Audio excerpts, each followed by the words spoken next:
For the record, please state your name. My name is Cynthia Fouchér. What classifies you as an expert witness in this court matter? My education, background, and line of work have prepared me to be an expert witness in this matter. What are the legal challenges associated with cyber incidents involving foreign countries? Some legal challenges are legal restrictions on monitoring, collecting, analysis, and dissemination of intelligence are collected from communications.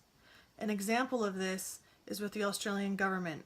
Their Federal Register of Legislation governs regulations and policies such as TIA alongside sharing information with the countries of the FVEY allegiance. How did the international laws and jurisdictions influence the processes and procedures followed during the forensic investigation? New Zealand and Australia have enacted legalization policies that govern their cyber offensive capability to deal with cyber threats, cyber crime, and while at the same time improving their capabilities in fostering international cooperation. What conflicts arose between ethics and international laws during the forensic investigations? A conflict that we came across was within the regulations that are aimed at providing guidance to the public and private sectors on establishing security incident management capabilities.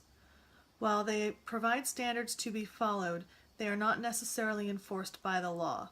This creates a conflict to Rule 2 of the Talon Manual, which states that, without prejudice to applicable international obligations, a state may exercise its jurisdiction over persons engaged in cyber activities on its territory, over cyber infrastructure located on its territory, and extraterritorially in accordance with international law.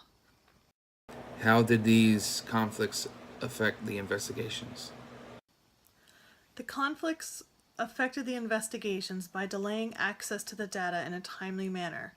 Some laws have a statute of limitations, and we needed to work with the countries with haste to make sure that we obtained the data that we needed to work within those limitations. How were the conflicts resolved?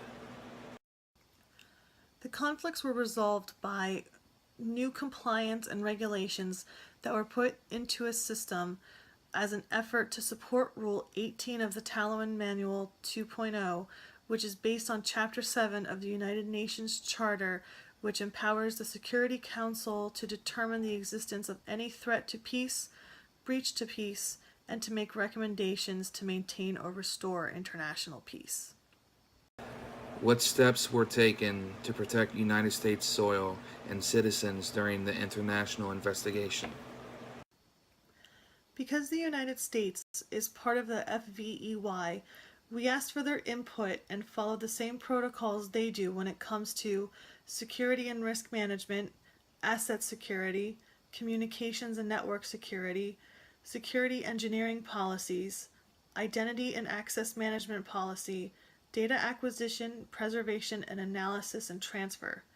Because New Zealand is following their guidelines, we were able to make sure the issue was not as far-reaching and therefore was not affecting United States citizens.